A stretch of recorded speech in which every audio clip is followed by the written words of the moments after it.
व्याख्या मुद्रां करसरसिजै पुस्तकं शङ्खचक्रे बिभ्रद्भिन्नस्फुटिगृचिरे पुण्डरीके निषण्णः अम्लान श्रीरामृतविशदैरंशभिः प्लावयन्माम् आविर्भूयाद्दनघमहिमा मानसे वागधीशः।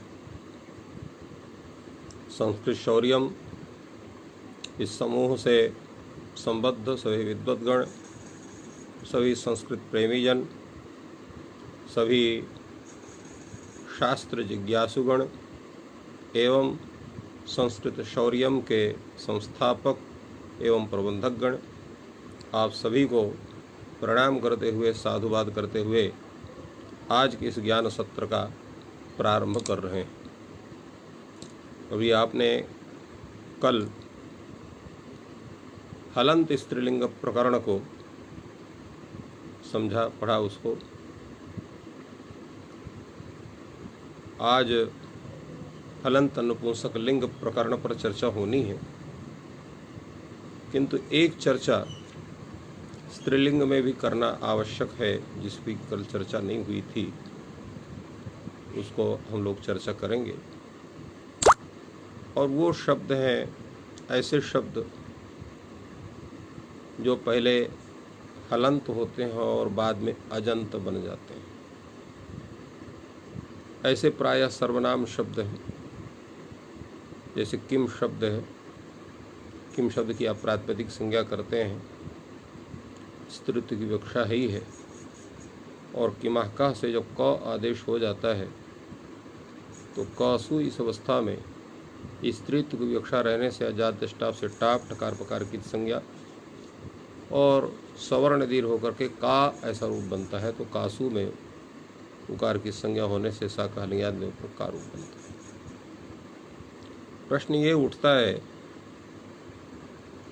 कि क सा ऐसे अवस्था में अजादितष्टाव सूत्र की प्राप्ति है कि नहीं,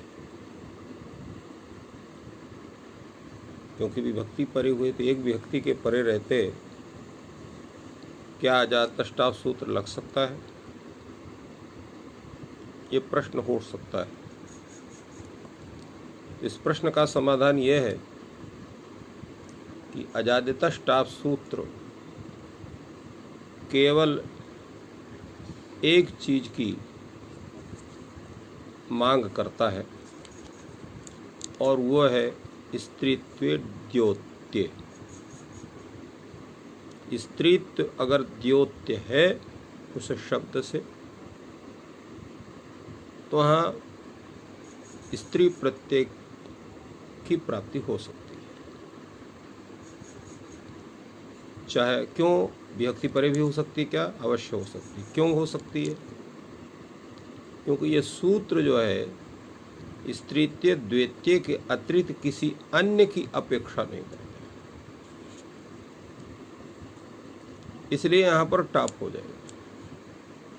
और उस टाप का निषेधक कोई सूत्र भी नहीं है। स्त्रीत्व अर्थ यहाँ द्योत्य है, क्योंकि स्त्रीत्व की विवक्षा में यहाँ पर किम शब्द उपस्थित है। किम का से का आदेश हो गया है, और का आदेश होने कारण वो अजंत भी है। इसलिए अजादि नाम अकारांत सचियत वाच्यम तत् स्त्रीत्वम यत स्त्रीत्वम तद टाप स्यात् सूत्र का अर्थ है। तो ये आजादी गण में पठित नहीं है, अपितु अकारांत है। अकारांत शब्द हुआ क, उसका वाच्य स्त्रीत्व है, इसलिए स्त्रीत्व अर्थ के द्वैत रहने पर यहाँ पर टाप होगा और बनेगा। ऐसा कोई अगर सोचता है कि सु के पर रहते टाप नहीं हो सकता है, वो गलत है। क्यों कि अगर यह कोई अपेक्षा करता है कि ऐसा रहने पर ही टाप हो सकता है, प्रत्यय परे रहने पर नहीं हो सकता है, तो ऐसा कोई है नहीं। इसीलिए ये प्रयोग सिद्ध होते हैं। अब ये कुछ स्थल ऐसे हैं, जैसे आप कह सकते हैं कि अजत्व जाति विशिष्टा स्त्री अजा में अज शब्द से ही वहाँ पर प्रातिपदिक संज्ञा होने से सुव्यक्ति आ जाए, उसके बाद तक टाप वहाँ पर भी हो, तो ऐसा नहीं। क्यों? क्योंकि टाप के लिए दो चीज आवश्यक है। उस शब्द का स्त्रीत्व वाच्य होना चाहिए और उस स्त्रीत्व वाच्य होने पर वो स्त्रीत्व अर्थ के जो द्योत रहेगा तो उसके द्योतक के रूप में वहाँ पर टाप होता है। अगर वह शब्द अकारांत है, अगर शुरू में अकारांत है तो वहाँ पहले टाप होगा, इसके बाद शुभ उत्पत्ति होगी। अगर शुरू में हलंत है, विभक्ति आने के बाद वो अकारांत बनता है तो भी वहाँ पर स्त्रीत्व विषय होने से वहाँ टाप होगा। इसलिए दोनों अवस्था में कहीं भी कोई प्रॉब्लम नहीं है। ये तदर्थ ये विचार करना आवश्यक था, जिस पर कल चर्चा नहीं हुई थी। तुमने कहा आज उस पर चर्चा कर देते हैं। आज जो हमारा प्रकरण है हलंत नपुंसकलिंग। देखिए, कल हम लोगों ने जो चर्चा की थी स्त्रीलिंग के विषय में,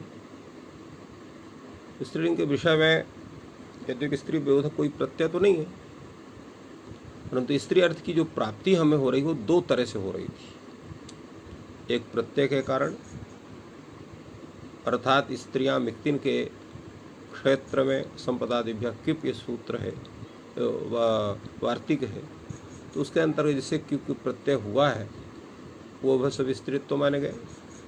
और साथ ही ऐसे शब्द जो हलंत हैं किंतु लिंगादि जो है लिंगाधिकार प्रकरण में, स्त्रीलिंगाधिकार में स्त्रीलिंग के रूप में पढ़े गए हैं अथवा कोश ग्रंथों में स्त्रीलिंग के रूप में पढ़े गए हैं, उनका भी ग्रहण होता है। यहाँ पर क्या है, नपुंसक लिंग में, नपुंसक लिंग में भी इसी तरह से शब्द हैं। ऐसे शब्द जो नित्य नपुंसक लिंग है, ऐसे शब्द जो समास के कारण नपुंसक लिंग बनते हैं, और ऐसे शब्द जो तीनों लिंग में चलते हैं, उनका ग्रहण हलंत नपुंसक लिंग में किया गया। समस्त शब्द, नित्य नपुंसक लिंग शब्द और त्रिलिंगक शब्द, जिनके तीनों लिंग होते हैं। त्रिलिंगक शब्दों में आपके सर्वनाम शब्द और विशेषणवाची जो भी शब्द होंगे वो सब गृहीत होंगे, जितने भी इस तरह के।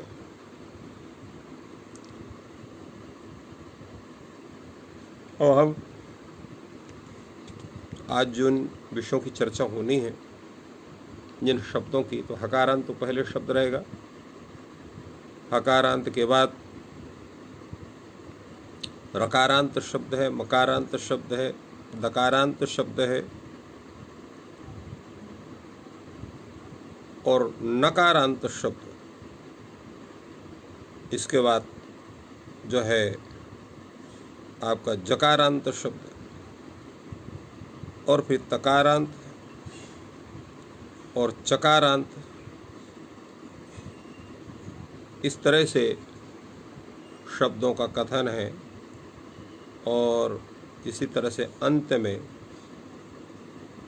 आपका मूर्धन्य शकारांत और इसके बाद दंत सकारांत। इन शब्दों की गणना, इन पर विचार होगा। पहला शब्द है आपका समस्त शब्द। शोभनाः अनड्वाः यस्मिन् कुले तत्कुलम स्वनुडुत्कुलम। तो यहाँ सु शब्द की, सु इस उपसर्ग की अनुडुह शब्द से कुगति प्रादेय सूत्र से समास हुआ है, नहीं जो है बहुब्रीहि समास हुआ है और ब्रीहि समास होकर के स्वनुडुह शब्द बना है। कुल का वाचक होने के कारण ये समस्त शब्द नपुंसक लिंग होगा। इसकी प्रातिपदिक संज्ञा करेंगे, सुविभक्ति आएगी, स्वनुडुह सु बनेगा। और यहाँ और किसी सूत्र की प्राप्ति है नहीं। तो यहाँ जो है एक सूत्र है आपका समोर नपुंसकात। तो समोर नपुंसकात सूत्र से यहाँ सु का लुक हो जाएगा। जो सु का लुक हो जाएगा क्या बनेगा? स्वनडु। अब पद संज्ञा है, पद संज्ञा होने के कारण समोर नपुंसकात से यहाँ जो सा का लुक हो गया, स्वनडु शब्द है। अब यहाँ सूत्र लग जाएगा जो आपको अजंत पुल्लिंग हलंत पुल्लिंग में मिला है, और वह सूत्र है आपका वसुस्रंस ध्वंस स्वनुभान्ता। तो शांत वस्वंतस्य सनसादेश चतः स्यात् पदान्ते। अब यहाँ पदांत में है, तो पदांत में स्वनुडु शब्द का है उसको क्या हो जाएगा? दकार हो जाएगा वसुस्रंस से। तो स्वनडुद बनेगा, वास आने से चर्त बनेंगे स्वनरुद स्वनडुद, ये दो रूप बनेंगे। जब औ विभक्ति आएगी स्वनडु औ है, नपुंसकाच सूत्र से यहाँ औ के स्थान में शी आदेश हो जाएगा, शकार की संज्ञा ई, स्वनडु है ई, और वर्ण सम्मेलन हो जाएगा स्वनडु ही। जब आम विभक्ति आएगी स्वनडु आम बनेगा। जब जो है जस विभक्ति, जस विभक्ति स्वनडु है जस, जकार की संज्ञा स्वनडु है अस, ऐसा बनेगा। अब यहाँ जो है शी की सर्वनाम स्थान संज्ञा है, तो शी की सर्वनाम स्थान संज्ञा होने के कारण यहाँ क्या हो जाएगा? तो सूत्र लग जाएगा पर चतुर्नडुहो रामोदात्ता। चतुर शब्द और अनुरूप शब्द को आम होता सर्वनाम स्थान पर। तो शी की सर्वनाम स्थान संज्ञा होने से यहाँ आम होगा। कहाँ होगा? अंत्य अल के पश्चात होगा, अंत्य अच के पश्चात। तो अंत्य अच का होना डू का ऊ, उसके पास आम हो गया, तो स्वर्ण डू आम हा सी, सी का साथ ई। अब ऐसी अवस्था में आम में मकार की संज्ञा होगी, ई को एण सीण हो जाएगा, तो क्या बन जाएगा? स्वनड्वाह ई। अवगुई दिचाम श्रवण स्थान चा धातु से नुम हो जाएगा। तो नहीं, नपुंसकस्य जलचा, तो नपुंसकस्य जलचा सूत्र से यहाँ नुम का आगम हो जाएगा। तो स्वनड्वान ह ई बनेगा। अब नकार का क्या होगा? तो नकार जो है उसको अनुस्वार हो जाएगा, नपुंसकस्य झलचा नश्चा पदांत से झली सूत्र से, तो अनड्वाम ही ऐसा रूप बन जाएगा। तो इस तरह से स्वनडुद, स्वनडुत, स्वनुडुही, स्वनड्वांसी, इसी प्रकार संबोधन में बनेगा स्वनुडुत, स्वनुडुत, स्वनुडुही, स्वनड्वांसी, और ऐसा द्वितीय विभक्ति में भी बनेगा। इसके अनंतर इसका रूप कैसे चलेगा? जैसा पुल्लिंग में आपने अनडुह शब्द का चलाया, अर्थात स्वनुडुहा, स्वनुडुद्भ्याम, स्वनुडुद्भि, स्वनुडुहे, स्वनुडुद्भ्याम, स्वनुडुद्भ्या, स्वनुडुहा, स्वनुडुद्भ्याम, स्वनुडुद्भ्या, स्वनुडुहा, स्वनुडुहो, स्वनुडुहाम, और स्वनुडुहि, स्वनुडुहो, और स्वनुट्सु। तो इस तरह से ये रूप आपका स्वनुडु शब्द का चलेगा। इसके बाद आपका जो है ये वार प्रकारांत शब्द है, वार शब्द। तो वार शब्द से सुविभक्ति, उसका जो है समोर नपुंसकात से लुक हो जाएगा, तो वार बनेगा, रेव को विसर्ग हो जाएगा वाह। और जब औ विभक्ति आएगी नपुंसकात से, उसके स्थान में औ आदेश, शी आदेश हो जाएगा, वार ई बनेगा, वर्ण समय वारी।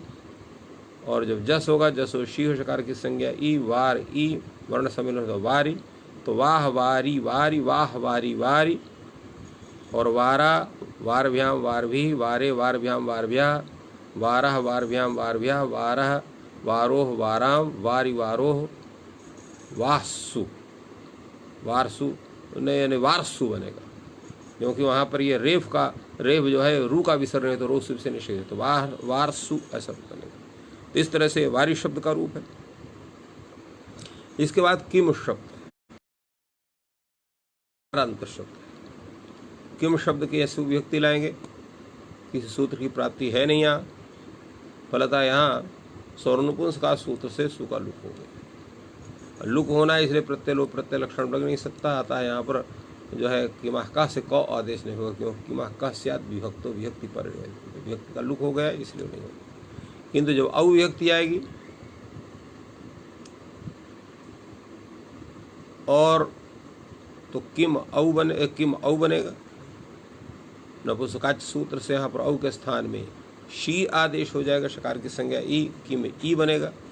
अभिभक्ति परे है यहाँ पर, किमा से क आदेश हो जाएगा तो क औ बनेगा, तो का ई बनेगा।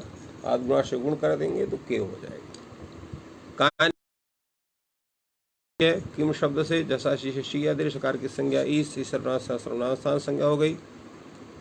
आपका किम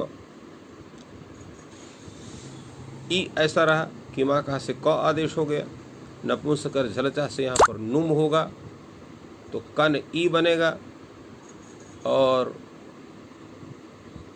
सवर्ण स्थान असंबुद्धो सूत्र से यहाँ दीर्घ हो जाए तो कान ई, वर्ण से कानी, तो किम के कानी। द्वितीय में भी किम के कानी संबोधन होगा नहीं, तेदादिगण में संबोधन नहीं होता। इसके बाद जो है तृतीयादि विभक्ति में जो है पूरा रूप पुल्लिंग की तरह चलेगा। केन काभ्याम कई, कस्मै काभ्याम केभ्यः, कस्मात् काभ्याम केभ्यः, कस कयो केशाम, कस्मिन कयो केशु। इसी तरह से इदम शब्द का है, यहाँ पर भी सु का लुक होने से इदम माह से माँ आदेश हो नहीं पाया। और यहाँ पर जो है तो इदमो ये जो सूत्र है दश्च सूत्र है वो भी नहीं लग, क्यों नहीं लगेगा? कोई विभक्ति परे रहते करता है। इदमो दस्य मह स्यात् विभक्त, विभक्ति परे नहीं है इसलिए नहीं होगा, तो इदम शब्द ही रहेगा खाली। इदम अब औ विभक्ति आएगी, इदम औ त्यादानिष्ठा तो गुण से पररूप होगा, चूंकि औ विभक्ति परे है, औ के स्थान में शी आदेश हो गया तो ईद ई बन गया। 10 से दकार को मकार हो गया तो ईम ई बन गया। अब गुण कर देंगे तो ईमे बन गया। इसी प्रकार ईमानी बन जाएगा। इदम शब्द जस विभक्ति जस सोशी आदेश कार की संज्ञा ई, इदम ई अत्व तो गुण से पररूप ई द ई, और 10 सूत्र से दकार के स्थान में मकार विभक्ति परे होने से ईम ई। अब यहाँ पर नुमागम हो जाए नपुंसक चलचा से तो ईमन ई, और सर्वसार असंबुद्ध से दीर्घ हो गया तो ईमान ई ईमानी। तो इदम इमे ईमान, इदम इमे ईमानी। और अनेन आभ्याम ए भी, और अस्मै आभ्याम एभ्यः, अस्मात् आभ्याम एभ्यः, अस्य अनयोः एषाम, अस्मिन् अनयोः एष। तो ये हो गया इदम शब्द का रूप। अब एतत् शब्द का रूप है। एतत् शब्द का रूप जो है यहाँ नहीं दिया इन्होंने। इदम शब्द की अन्वादेश है तो उसका भी रूप ऐसे ही चलेगा। एतत् एते एतानि, एतत् एते एतानि,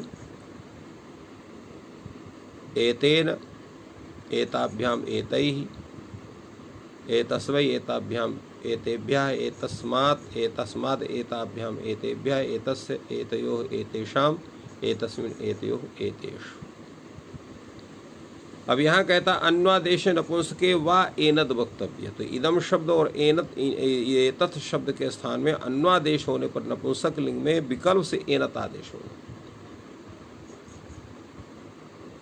तो जैसे यहाँ इन्होंने उदाहरण बता दिया, एनत एने एतानि, ये द्वितीया टाउ से द्वितीया में हो गया तो एनत एते एतानि। प्रथमा में तो भी एतत एते एतानि या जो है इदम इमे ईमानी यही होगा। किंतु द्वितीया विभक्ति में अन्वादेश में एनत एते एतानी, और न जो है तृतीय भक्ति में एतेन ही होगा, और वहाँ एनेन, और ओस में एनयो, इसलिए एनेन एनयो लिखा। एतत् शब्द का रूप होता है। अब इसके बाद है नकारांत शब्द, अहन शब्द। तो अहन शब्द ये दिनवाची है, अहन अर्थात दिन होगा। अहन शब्द से सुविभक्ति होगा और की संज्ञा अहनसा।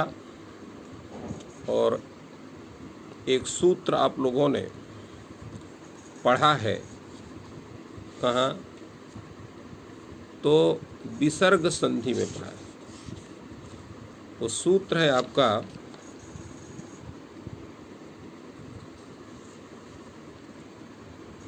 जो है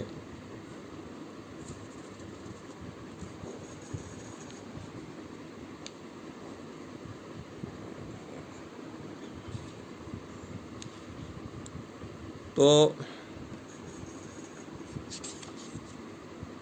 विसर्ग संधि में है सूत्र रोसुपी। ये कहता है अन्नो रेफा देशा न तो सुपी। अहन को रेफा देश होता है किंतु सुप परे रहते नहीं होता है। तो जो अहन शब्द है इसके सुविभक्ति सु का आपने हलियादि लोप कर दिया, या हलियादि लोप भी करने की जरूरत नहीं है, समूर्णोपस्कार इसको लुक हो गए। अब यहाँ सुप परे है नहीं, पदांत में विद्यमान है अहन करना, तो इस रो सुपी सूत्र के द्वारा अहन के नकार को आप रेफ का आदेश करोगे तो आहर रूप बनेगा, अहन की जगह आहर रूप बन जाएगा और रेफ को विसर्ग हो जाएगा। तो आह औ विभक्ति जब लाएंगे तो अहन औ, और यहाँ पर नपुंसका सूत्र से औ के स्थान में शी आदेश, अहन शी शकार की संज्ञा ई, अहन ई होगा। अब यहाँ भाव संज्ञा हो जाएगी। तो कहीं भाव संज्ञा कैसे होगी? ये तो सर्वनाम स्थान के अंतर्गत है, औ का विभक्ति है। तो कहा सर्वनामास्थान संज्ञा जो होती है वो सु औजस अम औट इस स्वरूप में विद्यमान जो शब्द है उन्हीं की प्रत्यय है, उन्हीं की होगी। इसमें प्रमाण क्या है? तो इसमें प्रमाण है शी सर्वनाम स्थानम, ये सूत्र कि जब स्वादि पंच सुडन पुंस्क सूत्र स्वादि पंचविना सर्वनाम स्थान संज्ञान स्यु, यह सूत्र सर्वनाम स्थान संज्ञा करता है। तो सर्वनाम स्थान संज्ञा के संज्ञक के स्थान में जो होगा उसका सर्वनाम स्थान स्वतः होगा। तो शी सर्वनाम स्थानम ये सूत्र क्यों लिखा गया? और सूत्र ये व्यर्थ पढ़ के कल्पना करेगा कि अनादेशस्यैव सु औजस औम औट इति समुदायस्य या अनादेशानामेव एतेषां स्वादि पंचवचनानां सर्वनाम संज्ञा भवति नत्पन्येषां। फलतः यहाँ जब नपुंसकाच सूत्र से यहाँ पर जो शी हो रहा है तो ये अनादेश औ नहीं है, अपितु सादेश औ है।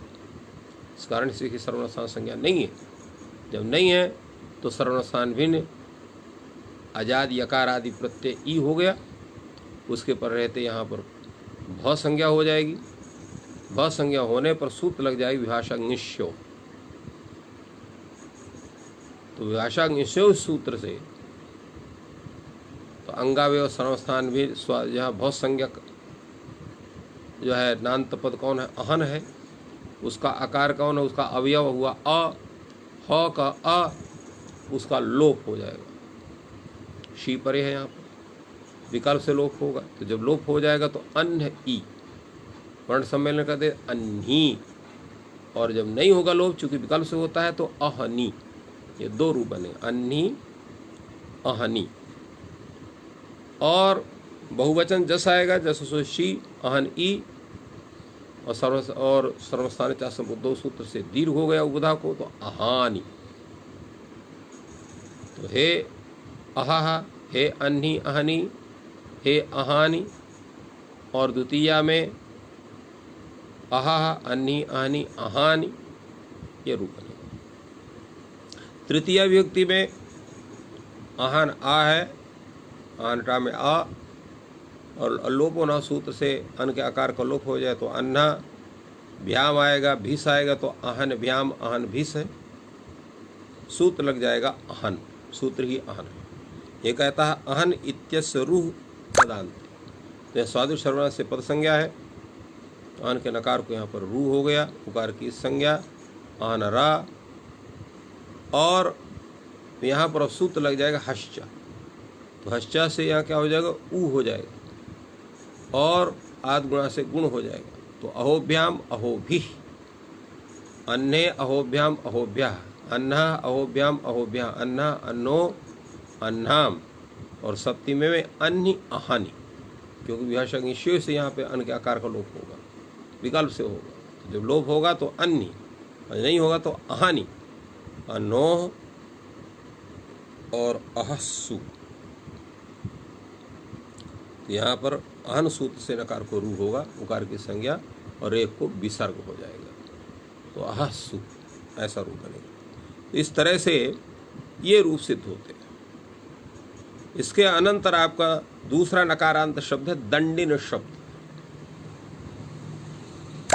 तो दंडिन शब्द जो है ये भी नपुंसकलिंग है।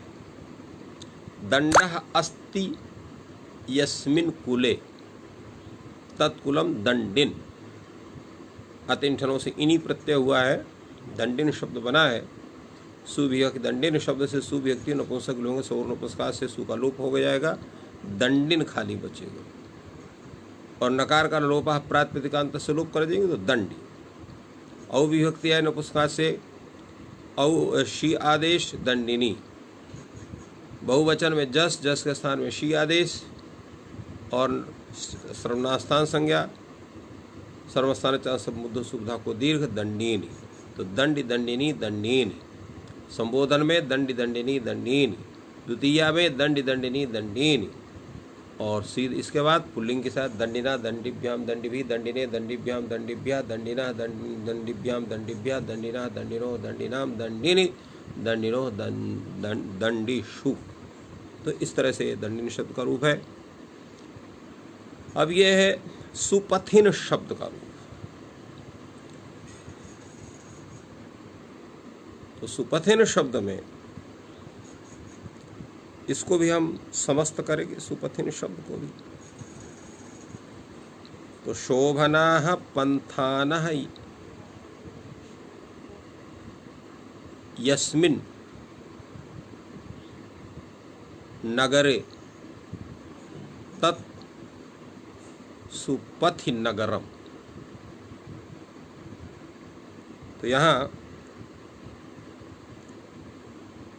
समास हुआ है, बहुव्रीहि समास हुआ है, सुपथिन शब्द बनेगा, और सुपथिन शब्द में से यहाँ पर सुविभक्ति आएगा, सु का हलन्याद लोप हो जाएगा, नकार का न लोप प्रातिपदिकांत से लोप हो जाएगा, सुपथि ऐसा बनेगा।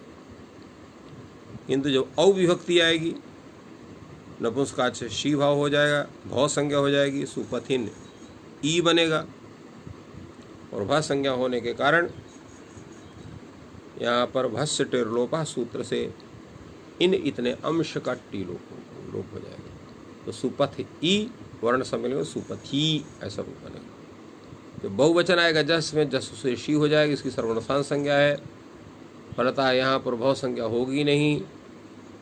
जब नहीं होगी तो यहाँ पर सुपथिन ये ऐसा शब्द है। अब यहाँ सुपथिन ई ऐसा है। अब यहाँ पर अब सीधे पहुँचिए हलंत पुल्लिंग में, जहाँ पर सुपंथा पंथानु पंथाना बनाया गया है, और वहाँ के प्रक्रिया का स्मरण करिए। तो वहाँ पर क्या किया गया है पथिन शब्द में, तो वहाँ जो है इतोत सर्वनाम स्थानीय सूत्र से सर्वनाम स्थान पर रहते पथिन का जो इकार है उसको अकार हो जाता है, तो पथन ई बन जाता है। जब पथन ई हो गया तो सूत्र लग जाएगा थोन था, थ के स्थान में पंथादेश हो जाता है, तो पंथन ई हो गया। पथिन ई है, पहले आ गया आपका पथि, मातृभुक्षा मात, ये अकार आदेश करेगा इकार के स्थान में, नहीं हो इतो सर्वनाम स्थान है, इतो सर्वनाम स्थान से जो है इकार के स्थान में अकार आदेश हो गया, तो पथन ई बन गया। अथोनता संथादेश हो गया था के स्थान में, तो पंथन ई बन गया। और सर्वनाम स्थान चासम बुद्धों से उपधा को दीर्घ हो गया पंथानी ई, वर्ण सम्मेलन करके पंथानी, तो सुपथि, सुपथि, सुपंथानि, हे सुपथि, हे सुपथि, हे सुपंथानि। द्वितीया में सुपथि सुपथि सुपथि सुपंथानि, और इसके बाद सुपथा सुपथिभ्याम सुपथिभिः, सुपथे सुपथिभ्याम सुपथिभ्यः, सुपथे सुपथः सुपथिभ्याम सुपथिभ्यः, सुपथः सुपथो सुपथाम, सुपथि सुपथो सुपथिषु।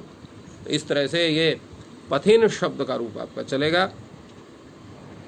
इसके बाद जकारांत शब्द है ऊर्ज, ऊर्ज, ऊर्ज धातु। तो ऊर्ज धातु से यहाँ पर ये भी नपुंसक लिंग धातु है, तो यहाँ ऊर्ज शब्द से यहाँ पर सुव्यक्ति आएगी। यहाँ पर भी चौकू से कुत्त हो गया पदांत मान करके, चूँकि सु का सर्व लुक हो गया पद संज्ञा होने के पश्चात समूर्ण पुरस्कार से, तो ऊर्ज खाली रहेगा और यहाँ पर चौकू से कुत्त हो जाएगा, तो ऊर, ऊर ग बनेगा। और वासाने शर्त कर दी तो ऊर को ऊर्ग। अविभक्ति आएगी नपुंसकाच से, ई आदेश ऊर्जी, और जब जस विभक्ति है जस में जकार की संज्ञा अस, और जस के स्थान में यहाँ पर जस सोशी से शी आदेश हो गया, शी सर्वनाम संज्ञा हो गई, तो क्या बन जाएगा उज ई। और नपुंसक से झलता सूत्र से यहाँ नुम का आगम हो जाएगा, तो ऊ को नुम होगा, उकार मकार की संज्ञा, तो उन जी। नकार को अनुस्वार करिए और अनुस्वार से परसवर्ण से परसवर्ण करिए, अनुस्वार होगा नश्चा पदांत से, तो ऊन जी बन जाएगा। तो उन्हें ऊर्न जी, ऊर्न जी, क्योंकि ऊर्ज शब्द है इसलिए ऊर्न जी ऐसा शब्द बनेगा। इसमें तीन का संयोग है, ना का, रा का और जा का, तो नरजा नाम संयोग है। इसी प्रकार द्वितीया में भी इसका होगा, ऊर्ग ऊर्ग ऊर्जी, ऊर्जी, और बाकी समय ऊर्जा, ऊर्गभ्याम ऊर्गभी, ऊर्जे ऊर्गभ्याम ऊर्गभ्यः, ऊर्जा ऊर्गभ्याम ऊर्गभ्यः, ऊर्जा ऊर्जो ऊर्जाम ऊर्ज ऊर्जो ऊर्क्षु, ऐसा रूप इसका बनेगा। इस प्रकार तत् शब्द है, ये स्पष्ट है, तत्तेतानि तत्तेतानि, और तेन ताभ्याम तहि इत्यादि पुल्लिंग की तरह चलेंगे। इस तरह से यत शब्द का है, यत ये यानी, किम शब्द की तरह पूरी साधता है, केवल इतना है यत इत्यादि वहाँ की वहाँ से का होता है, यहाँ यत केवल रहता है अवशेष, और वाव आने से शर्त होकर के यत यद ऐसे दो रूप बनते हैं, और ये यानी उसी तरह से है। इसी प्रकार एतत एते एतानि। अब ये आपका गवाक शब्द है, गाम अंचत यत कुलम, यहाँ गो पूर्वक अंच धातु, और यहाँ प्रत्यय हुआ है क्युप सूत्र से, क्युप प्रत्यय, क्युप का सर्वापहार लोप हो गया,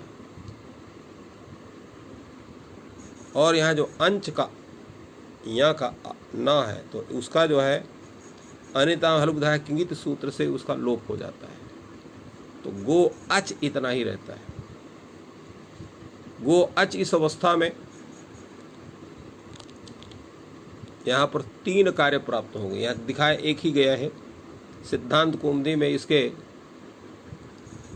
500 कितने रूप बनाए गए हैं, यहाँ पर उतने रूप नहीं बनाना है, लघु सिद्धांत कौमुदी है, तो इसमें जो है केवल जितने रूप बनते हैं उतने पर ही चर्चा होगी, किंतु कैसे बनता है एक निदर्शन हम आपको बताएंगे। तो वहाँ पर जो सिद्धांत कौमुदी में है उसमें बताया गया है कि गवाक शब्द के जो रूप होते हैं वो जो है नवाधिकम शतम, नवाधिक शत रूप होते हैं। तो इस तरह से ये रूप बताए गए हैं। नवाधिक शतम मतम। तो अब ये हम लोग केवल यहाँ पर इतना चर्चा करेंगे, जैसे आपका गो अच ऐसा है, तो गो अच इस अवस्था में अंतर्वर्ती विभक्ति मान उसको पदांत मान करके सर्वत्र विभाषा गो सूत्र से जब इसको आप प्रकृति भाव कर देंगे तो गो अच इतना ही रहेगा। चौक उससे क करने पर गो अग और आवसाने से जो है झलाम जैसे जस्त बाव संचय तो गो अग अच अक ऐसा दो रूप बनेंगे। और उसी में जब नहीं होगा प्रकृति भाव तो एगा पदांत से पूर्व रूप हो जाए तो गो गोग, ये दो रूप बन जाएंगे तो चार हो गया। और जब यहाँ पर अवंग स्फोटायन से अवंग आदेश हो जाएगा तो गवाग गवाग, तो देखिए 6 रूप हो गए। पहला हो गया आपका रूप बनेगा आपका गो अक गो अग, दूसरा रूप बनेगा गवाक गवाग, और तीसरे रूप बनेंगे गोक गोग गोग। तो इस तरह से जैसे हमने एक वचन में बतलाया, इसी तरह से सभी में जितने भी अजादि प्रत्यय हैं सब में इस प्रकार ये तीन रूप बनेंगे। और कहीं उससे अधिक भी रूप और दूसरे रंग से होते हैं तो इस तरह से इनका रूप का परिवर्तन होता है। यहाँ सामान्य रूप से हम अवंग आदेश वाला ही रूप ग्रहण करते हैं जो ग्रंथ में किया गया है। तो जैसे गवाक गवाक ये रूप बनेगा, और औ विभक्ति जब आएगी, औ में यहाँ औ के स्थान में शी आदेश हो जाएगा। तो यहाँ जो है गो तो गो अंच ई है, अब उसका तो लोप हो गया आपका, तो जो है नकार का किंगित सूत्र से, तो गो अच ई इतना रहेगा। अब यहाँ पर एंगा पदांत से पूर्व रूप हो गया है तो गोची रूप बना। और गवांच में यहाँ पर गव अंश है, ई है, नकार का लोप यहाँ पर भी हो जाता है। तो यहाँ गव गवच ई, अब यहाँ जो है उक्त चाम सर्वस्थान चाह धातु सर्वस्थान परे रहते यहाँ पर नुम का आगम हो जाएगा जो है, और नुम का आगम हो करके और जो है अनुसार पर सवर्ण हो करके और दीर्घ हो करके गवांची रूप बनेगा। तो इस तरह से गो गवाग गवाग गोची गवांची, गवाग गवाग गोची गवांची, अपुनस्तद्गति। इसी प्रकार गोचा यहाँ रूप दिया इन्होंने, अर्थात यहाँ पर पूर्व रूप का विधान होगा टा विभक्ति में। गोचा गवाग्भ्याम गवाग्भी, गोचे गवाग्भ्याम गवाग्भ्यः, गोचः गवाग्भ्याम गवाग्भ्यः, गोचः गोचः गोचोः गोचाम, और गोच गोचोः गवाक्षु। तो इस तरह से इसके रूप चलते हैं। इसके बाद आपका शकृत शब्द का है रूप। शकृत शब्द जो है ये पुरुष का पर्याय है, नपुंसक लिंग है। शकृत शक्ति शकृंति, तो शकृत में तो कुछ नहीं है, केवल सु आएगा, सलुक हो जाएगा शकृत। और वास आने से चर्त होने से पहले जलाम जो है वास होने से तो सकृत सकृत दो रूप होंगे। औ में औ के स्थान में शी भाव होने पर शकृति रूप, और झी जब आएगा ओ नारायण जब वहाँ पर जस होगा, जस को शी आदेश कार की संज्ञा ई सकृत ई। और यहाँ जो है नपुंसक से झलचा सूत्र से नुम का आगम होकर के सकृंति रूप बनेगा। तो शकृ सकृति सकृंति, शकृ सकृति सकृंत, शकृता सकृतभ्याम सकृतभी इत्यादि इसका रूप चलेगा। इसी प्रकार जो है दा धातु है, दा धातु से क्षत्रि प्रत्यय करेंगे तो दा क्षत्रि शकार की संज्ञा अत ऐसा बनेगा, दा अत होगा। यहाँ अत की जो है सार्वधातुक संज्ञा होगी, कर्तर से शफ शकार प्रकार की संज्ञा होगी, और जुहुत्यादिभ्य उश्लू सूत्र से शप का उश्लू पदेन लोप हो जाएगा, तो अश्लौचा सूत्र से यहाँ पर द्वित्व हो जाएगा, अभ्यास आदि कार्य होगा ददा अत, और आतोलुप्त से आकार का लोप हो जाएगा। ददत ऐसा रूप है, और ददत सु है, सु के उकार के स्नेह और सा का हल जो है समूह नपुंसकलिंग से लोप होने पर ददत रूप बनेगा। औ आने पर शी हो जाएगा, तो ददत ई ऐसा रूप बनेगा। इसमें सूत्र लग जाएगा वानपुंसक से। अभ्यास परः यह शतः तदंतस्य क्लीवस्य वानुम सर्वनाम स्थान। अच्छा, ददती ये रूप बन जाएगा, इसमें तो कोई दिक्कत नहीं। ददत ददती, और ददत ददती के बाद जो है ये अभ्यासात परः, ये अभ्यस्त से पर, यहाँ पर क्षत्रि प्रत्यय है। तदंत उसको जो है जो नपुंसकलिंग शब्द है उसको विकल्प से नुम होगा। शर्त है सर्वनावस्थान पर है, तो सर्वनावस्थान पर रहते शी सर्वनावस्थान संज्ञा है, नुम हो जाएगा, विकल्प से नुम होगा। जब नुम हो जाएगा तो ददंती रूप बनेगा, जब नुम नहीं होगा तो ददती रूप बनेगा। इसी प्रकार जो है तुदत, तुद व्यथने धातु है, उससे भी क्षत्रि प्रत्यय करेंगे तो तुदत रूप बनेगा। और जलाम जैसे जस्त और वावसानश्चर्त को तुदत तुदत। और इसके अनुपश्चात यहाँ पर जब औ विभक्ति लाएंगे, औ विभक्ति में यहाँ पर औ के स्थान में शी आदेश हो जाएगा, तो तुद शी बनेगा, शकार की संज्ञा ई।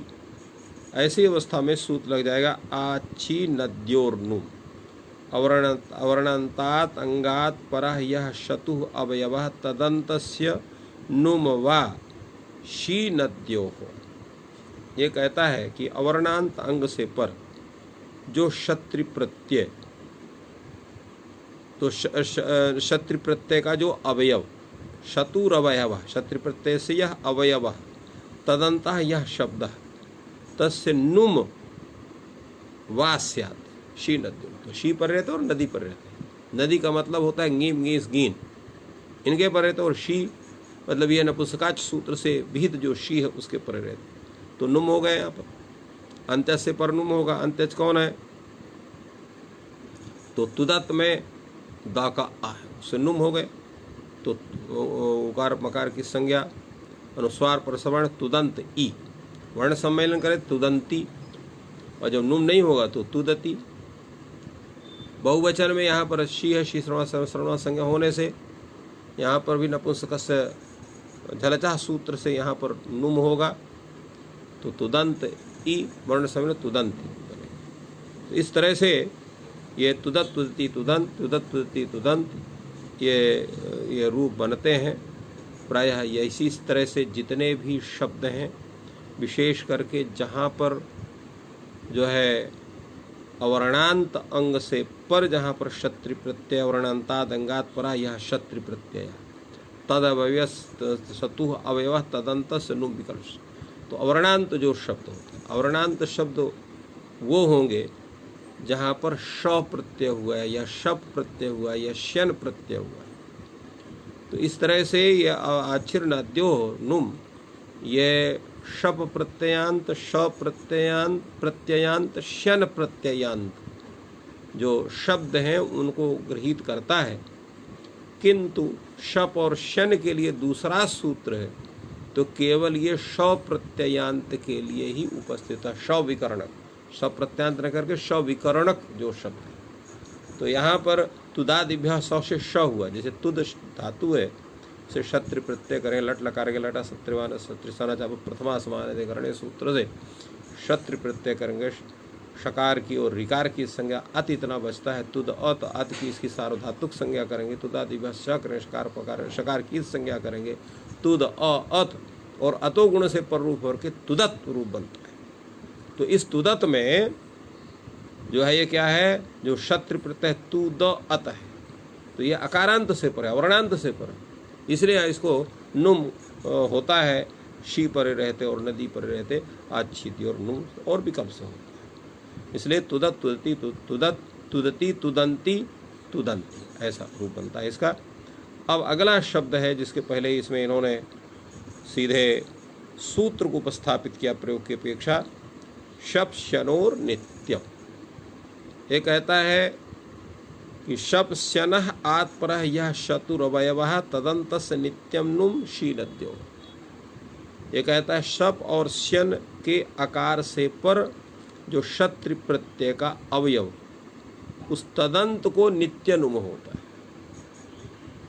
तो यहाँ तदंत कौन है? जैसे पच धातु है, दुपचष्पाके भुआदिगण की धातु है, इसे शत्रु प्रत्यय करेंगे तो पच, क्षत्रि बने शकार रिकार की संज्ञा करेंगे पच अत बनेगा, इसकी सार्वधातुक संज्ञा होगी।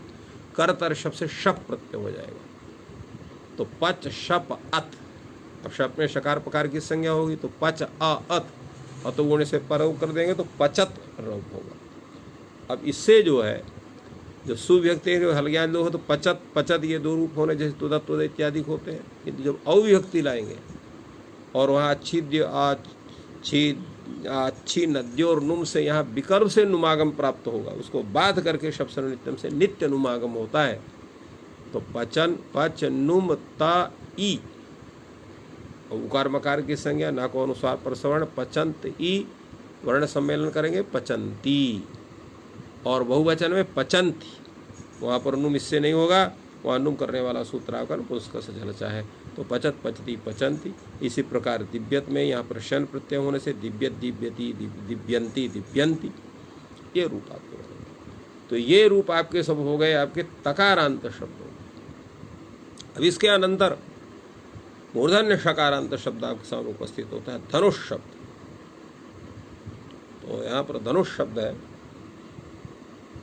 और धनुष शब्द में वस्तुतः यहाँ पर धन धातु है उससे यहाँ पर प्रत्यय हुआ है और ये दंत सकार है, किंतु इसको आदेश प्रत्ययो सूत्र से शत होने से ये धनुष शकार मूर्धन्य शकार माना जाता है।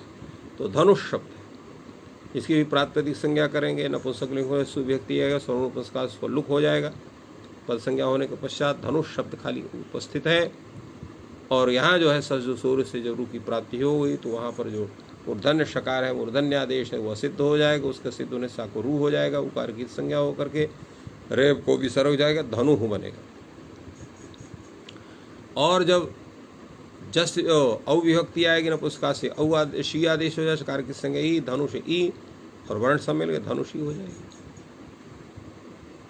और जब बहुवचन आएगा जस के स्थान में शी आदेश सर्वनाम संज्ञा होगी धनुष ई बनेगा।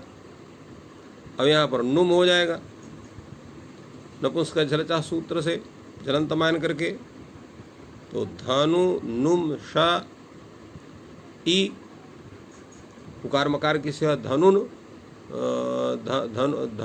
धनुन स ई, नकार का आप अनुस्वार कर देंगे नश्चापदांत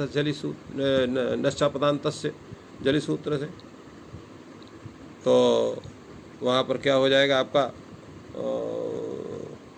जो है अनुसार हो गया तो धनुंशी बन जाएगा। अच्छा उसके पहले यहाँ पर दीर्घ होगा, सूत्र है शांत महता संयोगस सूत्र से, तो दीर्घ हो जाएगा। और यहाँ जो सकार है उसको तो नुम विसर्जनी इत्यादि सूत्र से यहाँ पर मूर्धन्य शकार हो जाएगा, इसलिए धनुषी रूप बन जाएगा। धनु धनुषी धनुंशी और हे धनु हे धनुषी हे धनुंशी। द्वितीया में धनु धनु धनुषी धनुंशी और तृतीया विभक्ति में तो कुछ विशेष नहीं है, बष्टा विभक्ति है धनुषा, व्याम आएगा धनुर्व्याम, धनुर्भि धनुषे धनुर्भ्याम धनुर्भ्या धनुषा धनुर्भ्याम धनुर्भ्या धनुषा धनुषो धनुषाम धनुष धनुषो और धनुषु। तो इस तरह से ये रूप इसका बनेगा। इसी प्रकार चक्षुर शब्द का भी रूप है, चक्षुर शब्द का चक्षुष चक्षुषी चक्षुंसी, चक्षुषु चक्षुष चक्षुषी चक्षुंसी, चक्षुषा चक्षुर्भ्याम चक्षुर्भि चक्षुषे चक्षुर्भ्याम चक्षुर्भ्या, इस तरह इसका भी चला सकते हैं। इसी प्रकार हविष शब्द का है, ये भी नपुंसक है, हवि हविषी हवींशी, हवि हविषी हवींशी, हविषा हविर्भ्याम हविर्भि इत्यादि इसका रूप चलेगा। इसके बाद पयस शब्द है, तो पयः पयसी पयांसी, पयस शब्द है, इसे भी सुविभक्ति उसका लुक हो जाए, साकरोत्र से पयः औ आएगा नपुंसक से ई, वर्ण सम्मेलन पयसी, पयस जस होगा, जस को शी आदेश पयस ई, और यहाँ पर नपुंसक से झलचा सूत्र से यहाँ पर नुमागम और नुआगम हो करके और शांत महता संयोग से यहाँ पर दीर्घ हो जाएगा उपधा को। तो पयांस ई वर्ण से पयांस, तो पया पयसी पयांसी, पया पयसी पयांसी, टा में पयसा, और पयस भ्याम जब आए सा को रुत उत और गुण, हश्चा जो है सुर सुरु, हश्चा से उत और गुण आद गुणा सूत्र से, तो पयोभ्याम पयोभी, पयसे पयोभ्याम पयोभ्या, पयसा पयोभ्याम पयोभ्या, पया पयसो पयसाम, पयसी पयसो पयस्सु। तो इस तरह से ये शब्द का रूप बनेगा। अब आपका आ गया दूसरा सकारांश शब्द, सुपुंस शब्द। शोभनाः पुमांसः यस्मिन् कुले तत्कुलम सुपुम भवति। तो सुपुंस शब्द है, और सुपुंस शब्द से आप सुविभक्ति लाइएगा, सु का हलग्याल दुख हो जाएगा, सुपुंस खाली बचेगा। अब यहाँ पर क्या होगा, सकार का संयोगांत स्वरूपा से लोप हो जाएगा, तो सुपुम खाली बचेगा। जब औ आएगा नपुंसकाच से शी होगा, शकार की संज्ञा सुपुम से ई वर्ण सम्मेलन सुपुंसी, और जो है जब आपका जो है शी आदेश होगा जस के स्थान में, शस के स्थान में, तो सुपुंस ई बनेगा। अब यहाँ सर्वस्थान परे होने का पुंसो सु से यहाँ पर पुंस को जो है असुंग आदेश हो जाएगा, तो पुमस बन जाएगा, पुमस ई ऐसा बनेगा। और पुमस इस अवस्था में यहाँ पर आप नपुंसक चर्चा से नुम कर देंगे, तो पुमंस ई बनेगा। और अत्वसंतश्चा धातो नहीं, शांत महता संयोगस्य सूत्र से यहाँ पर दीर्घ कर देंगे, तो सुपुमांस ई वर्ण समय सुपुमांसी, तो सुपुम सुपुंसी सुपुमांसी, सुपुम सुपुंसी सुपुमांसी, और सुपुंसा सुपुम्भ्याम सुपुम्भी, सुपुंसे सुपुम्भ्याम सुपुम्भ्यः, सुपुंसः सुपुम्भ्याम सुपुम्भ्यः, सुपुंसः सुपुम्भ्याम सुपुम्भ्यः, सुपुंसः सुपुंसो सुपुंसाम, सुपुंसी सुपुंसो सुपुंसु, ऐसा रूप बनेगा सुपुंस शब्द का। अब जो है आपका अदश शब्द, सबसे अंतिम शब्द। जितने भी ये आपके हलंत त्रिलिंग हैं, यानी हलंत पुलिंग, हलंत स्त्रीलिंग, हलंत नपुंसक लिंग, इन तीनों प्रकरणों की पूर्णता वो अदश शब्द से हुई है। तो यहाँ पर भी अदश शब्द है। अदश शब्द से सुविभक्ति लाएंगे, पद संज्ञा करेंगे, सु का हलग्याल लोप हो जाएगा, अदस खाली बचेगा, सकार का रुत्व विसर्ज अदा। यहाँ पर कुछ नहीं है, अदसो सिरदादोमा भी नहीं लगेगा। क्यों नहीं लगेगा, विभक्ति पर्याय नहीं, लुक हो गया। औ विभक्ति आएगी, औ के स्थान में ई आदेश हो जाएगा, आधा से ई बन जाएगा, अतो गुण से ओ नारायण जो है तेदाज नाम से तो गुण से प्ररूप हो जाएगा, अद ई बनेगा, गुण कर दीजिए, अदे बन गया। अब अदसो सिरदादोमा सूत्र से यहाँ पर क्या हो जाएगा, उत्तमत्व हो गए, तो अमू बन गए। अब चलिए साहब जस विभक्ति में चलिए, जस को शी आदेश हो गया, शकार की संज्ञा ई, अदस ई, तदान से अतुगुणया, तुगुण से पररूप कर दीजिए, और नपुंसक चलचा से नुम कर दीजिए, सर्वण स्थान चा संबुद्धों से दीर्घ कर दीजिए, आदान ई कर दीजिए। अब यहाँ पर आप अदसो सिरदा दोमा सूत्र से दकार को मकार और आकार को दीर्घ ऊकार कर दीजिए, तो अमूनी बन गए। तो अदह अमू अमूनी, अदह अमू अमूनी, शेष पुल्लिंग के समान हो जाएगा, अमुया नहीं पुल्लिंग के समान हो जाएगा। तो वहाँ जैसे बनता है, तो अमुना, अमुभ्याम, अमीभी, अमुष्मयी, अमुभ्याम, अमीभ्यः, अमुष्मात्, अमुष्माद, अमुभ्याम, अमीभ्यः, अमुष्य, अमुयोः, अमीषाम, अमुष्मिन्, अमुयोः, अमीष। तो इस प्रकार हम लोग जो है आज इस प्रकरण की पूर्णता को हम लोगों ने प्राप्त किया और इस तरह से आपका षड्लिंग प्रकरण आज पूर्णता को प्राप्त हुआ है। अजंत शब्दों में हम लोगों ने प्राय सभी अजंत, केवल एकारांत शब्द का उल्लेख इसमें नहीं है। अकारांत, आकारांत, इकारांत, ईकारांत, उकारांत, ऊकारांत और ऋकारांत, दीर्घ ऋकारांत शब्द और ऋकारांत शब्द का उल्लेख नहीं हुआ।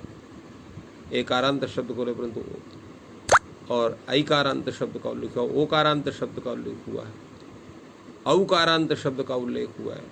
तो इस तरह से ये आपका अजंत पुल्लिंग, स्त्रीलिंग, नपुंसकलिंग और हलंत में भी ऐसे जो शब्द तद वर्णांत शब्द अप्रसिद्ध हैं उनका उल्लेख नहीं है। कुछ का उल्लेख, तो शब्द 3 प्रकार के, अप्रसिद्ध,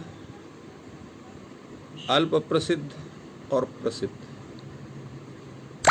तो अप्रसिद्ध का उल्लेख ना तो लघु सिद्धांत कौमुदीकार ने किया और ना तो सिद्धांत कौमुदीकार ने किया।